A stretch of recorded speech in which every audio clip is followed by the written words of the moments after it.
συνέχιση έγκλημα, αν κοιτάξετε όλες τις αφήσεις, όλες τις καταγγελίες, όλα τα καλέσματα για την αυριανή κινητοποίηση, όλα μιλούν για ένα έγκλημα προδιαγεγραμμένο, θα συμπληρώνω κτλ. Μιλά λοιπόν για τραγωδία, για συμπαράσταση και τέλος. Τώρα το ψήφισμα της Λαϊκής Συμπλήρωσης δεν καλεί σε μνημόσυνο. Γιατί αυτό είναι μνημόσυνο. Αυτό το ψήφισμα, η πρόταση της Δημοτικής Αρχής, που των δύο παραθέσεων, όπως προέκυψε τώρα. Η πρόταση λοιπόν για το ψήφισμα της Λαϊκής Συμπλήρωσης καλεί σε απεργία, κυρίες και κύριοι σήμερα. Αύριο δεν είναι μνημόσυνο. Αύριο δεν είναι απεργία. Μιλά λοιπόν πως πρόκειται για ένα έγκλημα προδιαγεγραμμένο από καιρό.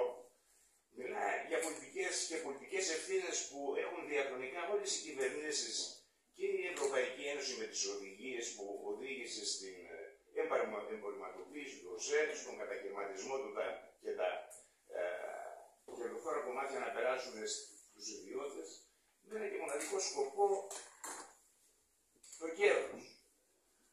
Και είναι απεργία και η απεργία καλεί η Λαϊκή Συσπήρωση αύριο το λαό και πιστέψτε με πως θα είναι χιλιάδες άνθρωποι αύριο με πολύ μεγάλο ανάστημα που θα αφήσουν τις δουλειές τους, θα χάσουν το μεροκάματό τους, θα κλείσουν τα μαγαζιά τους και δεν θα πάνε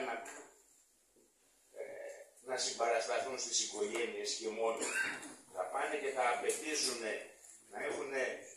θα απαιτήσουν ζωή με δικαιώματα, γιατί κυρίες και κύριοι συνάδελφοι, το έγκλημα των ΤΕΠΟΝ δεν είναι το μοναδικό.